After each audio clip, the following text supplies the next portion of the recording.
Boa tarde, vamos continuar nossa aula de Sociologia. Relembrando que na aula anterior nós começamos a falar da questão do conceito da cidadania e também dos direitos humanos, onde cidadania e direitos humanos elas são coisas que estão unidas porque têm conceitos semelhantes, conceitos parecidos, mas elas têm objetos de estudos um pouco diferentes. E assim, nós não podemos deixar de mencionar, falando da cidadania, da questão dos principais pensadores que eles vão contribuir para que aconteça ideais de liberdade e igualdade. Não se esqueça também que quando falamos de cidadania e direitos humanos, temos que mencionar a Revolução Francesa, porque foi um importante marco histórico que aconteceu na história mundial, que ela contribuiu para que essa cidadania e esses direitos humanos acontecessem, certo? Então, a aula de hoje vocês vão estar lendo esse material que eu coloquei lá na plataforma e vão estar respondendo uma pergunta que eu coloquei também, certo? E quando vocês abrirem aqui o slide, vocês vão ver já que nós, nessa primeira folha, nós vamos falar de Thomas Hobbes. Fala o seguinte: pensadores e seus ideais de liberdade e igualdade. Thomas Hobbes, filósofo político inglês, escreveu sobre o contrato e o Estado moderno. Thomas Hobbes, ele é um filósofo, certo? Mas ele também contribui para a sociologia nessa questão da cidadania, porque nós podemos pegar suas ideias e fazer relação com a cidadania. Hobbes, gente, ele vai escrever obras. Nessa obra, como já foi falado, existe uma que fala entre o contrato e o Estado moderno. O contrato e o Estado moderno são obras cruciais para nós entendermos essa relação que tem que ter entre os indivíduos que compõem a sociedade com o líder que está liderando aquela população. Seja um líder autocrático, um líder autoritário, ou um líder monárquico ou democrático, certo? Então, essa obra, ela nos dá um direcionamento para nós entendermos como que esses agentes, os cidadãos, a sociedade em comum e as pessoas que os lideram, como que eles devem agir. Hobbes fala o seguinte: os seres humanos são livres e lutam uns contra os outros. O homem é o lobo do homem. É necessário um acordo entre as pessoas para evitar a autodestruição. Então, fazendo isso, uma relação com a cidadania, nós compreendemos o seguinte, que Hobbes ele nos mostra que esses seres humanos, eles vivem em uma sociedade, eles são livres, eles podem lutar um contra os outros, mas para que essas pessoas possam viver em uma sociedade de maneira correta, elas têm que estabelecer um acordo, porque esse acordo vai firmar um elo entre as pessoas para que não aconteça autodestruição. E assim nós podemos ver que Hobbes ele está perfeitamente certo, gente, porque imagina se nós vivermos em uma sociedade onde se não existe esse acordo entre nós, cidadãos, e as pessoas que nos governam. Um dos principais acordos que a gente pode dizer, fazendo uma menção com o que Hobbes diz, é a nossa Constituição. A nossa Constituição ela é um dos principais acordos na cidadania, que ela nos permite saber os nossos deveres, os nossos direitos, e é uma espécie também de acordo que nós fazemos com todos nós que vivemos nessa sociedade, todos os cidadãos. Continuando. Todas as pessoas da sociedade deveriam renunciar à liberdade e dar ao Estado o direito de agir em seu nome e reprimir todos os excessos de liberdade e interesses pessoais. Já que nós podemos interpretar essa visão de Hobbes como uma visão de maior favorecimento ao líder que vai governar aquele Estado, aquela nação. Hobbes, gente, ele era um filósofo que ele era muito a favor dos reis, certo? Ele falava muito bem dos reis, por isso que diz aqui que ele fala que as pessoas devem renunciar, certo? A sua própria liberdade, dar toda essa autonomia ao Estado, para que esse Estado ele possa nos liderar e tirar todo excesso de liberdade e interesse pessoais. Ele fala que o Estado tem esse poder. Se nós formos atribuir essa ideia que Hobbes favorece o líder que governa o Estado a tirar nossa liberdade, essas liberdades, os nossos interesses pessoais, isso a gente já não pode, de certa forma, aplicar à cidadania. Por quê? Porque a cidadania, ela é um momento, certo? Ela é um regime onde todos têm os mesmos direitos e deveres, independente de nós termos o nosso líder supremo, independente de nós termos o nosso presidente, o nosso governador, o nosso prefeito, o deputado, vereador, senador. Todos nós somos únicos perante a questão da igualdade que a cidadania prega. Então, Hobbes, ele tem certas coisas que nós podemos apregar à cidadania, mas outras, em contrapartida, nós não podemos colocar, porque percebemos que Hobbes, ele favorece essa pessoa que está liderando aquela nação naquele momento, certo? Prosseguindo, nós vamos falar de John Locke. Ele é um filósofo inglês. Nesse caso, os cidadãos possuem o direito de resistência, de contestação da legitimidade do governo. Se os governantes exercerem um poder além do direito, será uma degeneração tirânica. Já Locke, ele nos influencia de uma maneira mais positiva do que Hobbes, porque ele diz o quê? Se os governantes eles não exercerem o poder além do direito, nós percebemos que será uma tirania. E falar de cidadania, ter um governo tirânico, isso já não é cidadania, isso já não é democracia. E isso é uma tirania, como o próprio Locke fala. E também os cidadãos eles possuem o direito de resistência, de contestação de legitimidade do governo. Ou seja, isso daqui é perfeitamente na cidadania. Se nós estamos vivendo algo, passando por algum momento que estamos sofrendo, que estamos vendo que está prejudicando o convívio da população, nós temos esse direito de nos reivindicar, de fazer resistência, de lá fazer manifestações, de ir às ruas, de nos impor, certo? Então, Locke, ele já é mais um filósofo que ele tem uma característica de enorme contribuição para essa cidadania. O momento que nós estamos vivendo no Brasil é um momento que pode se aplicar grandes coisas que Locke nos mostra mediante essa fala que eu falei para vocês aqui, certo? Porque nós estamos vivendo em um momento que nós percebemos que não está tendo uma união, não está tendo uma sincronia de deveres, certo? De regras, certo?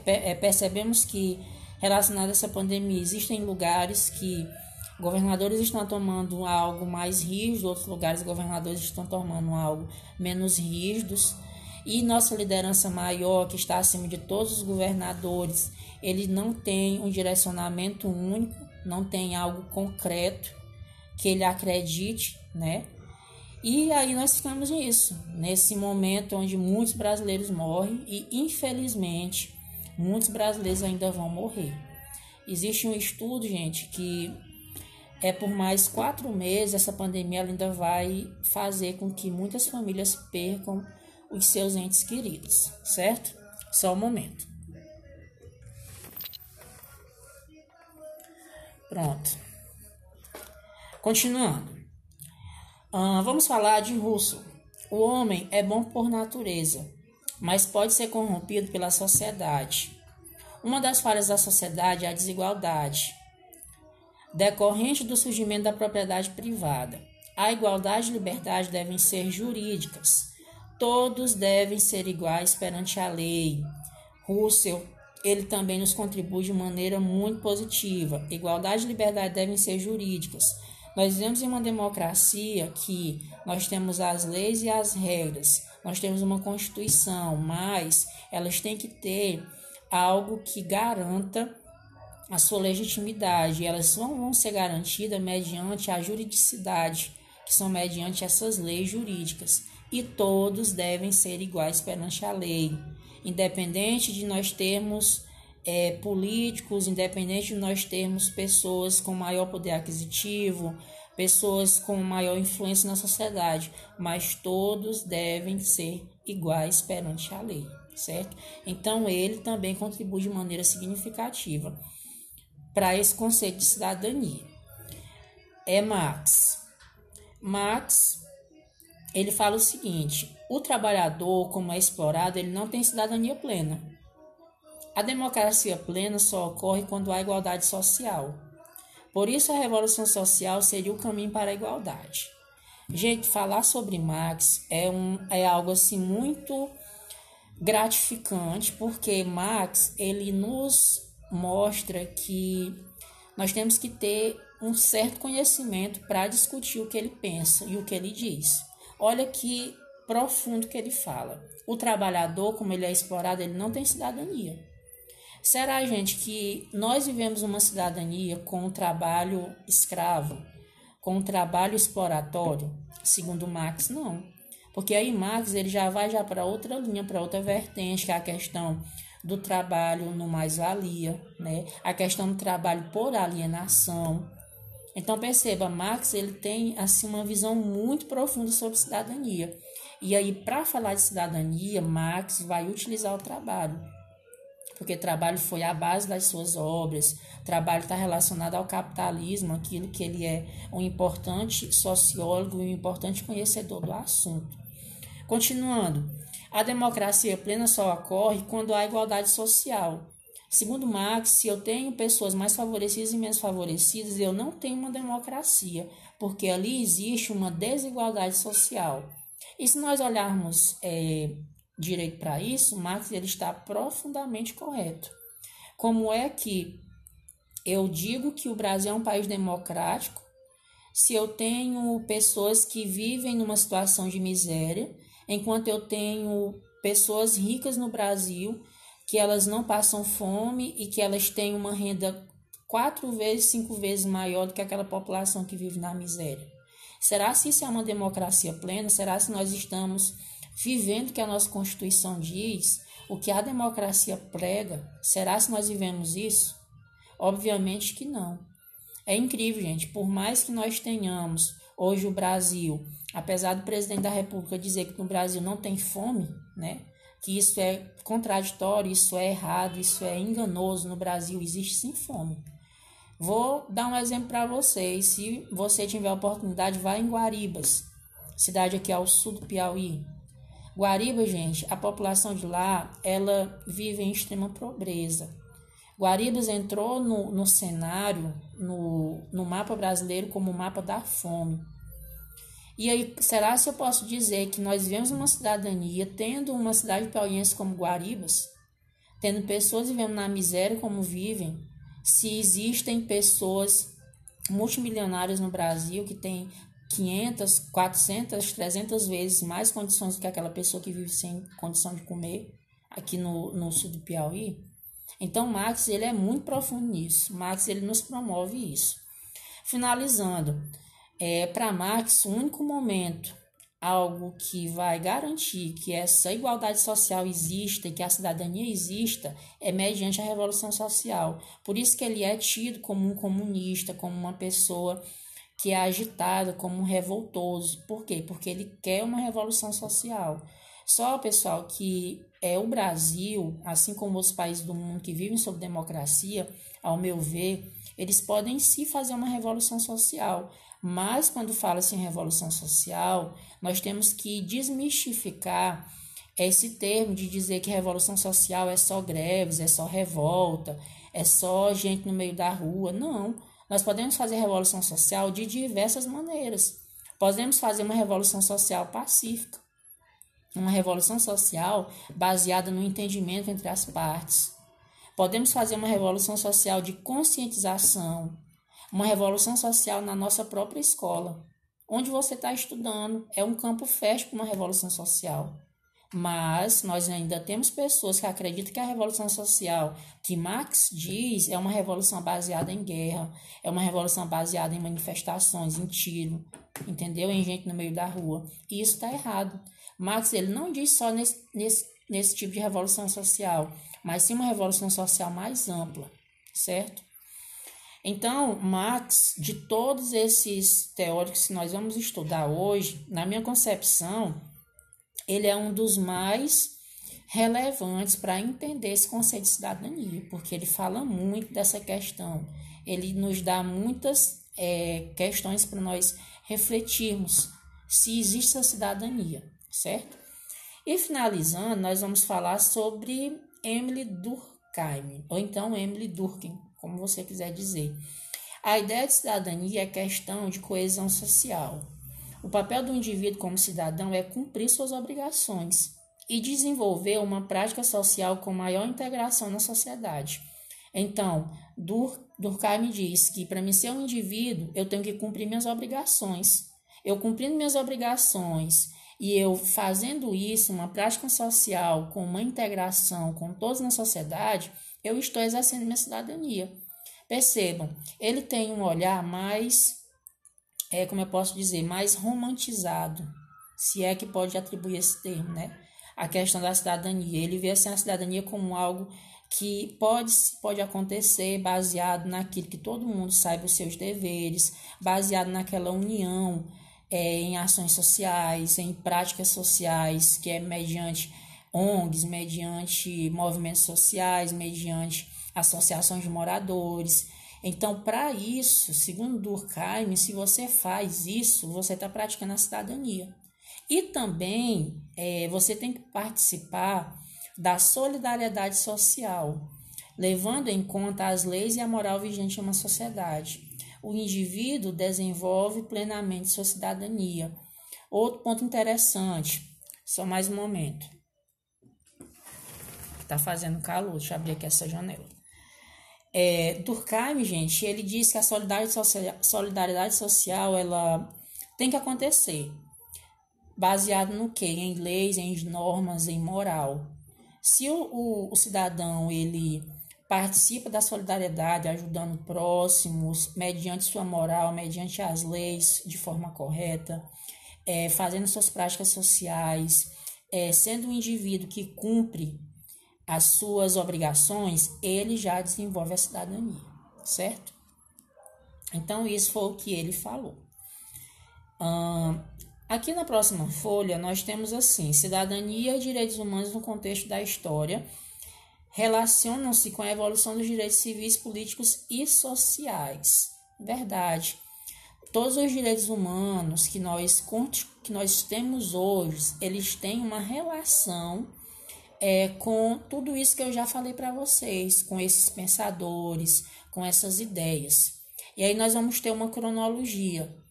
O conceito de cidadania, a partir do século XVIII, vai ampliar a esfera pública e os direitos cidadãos e vai resultar nos direitos civis, políticos e sociais.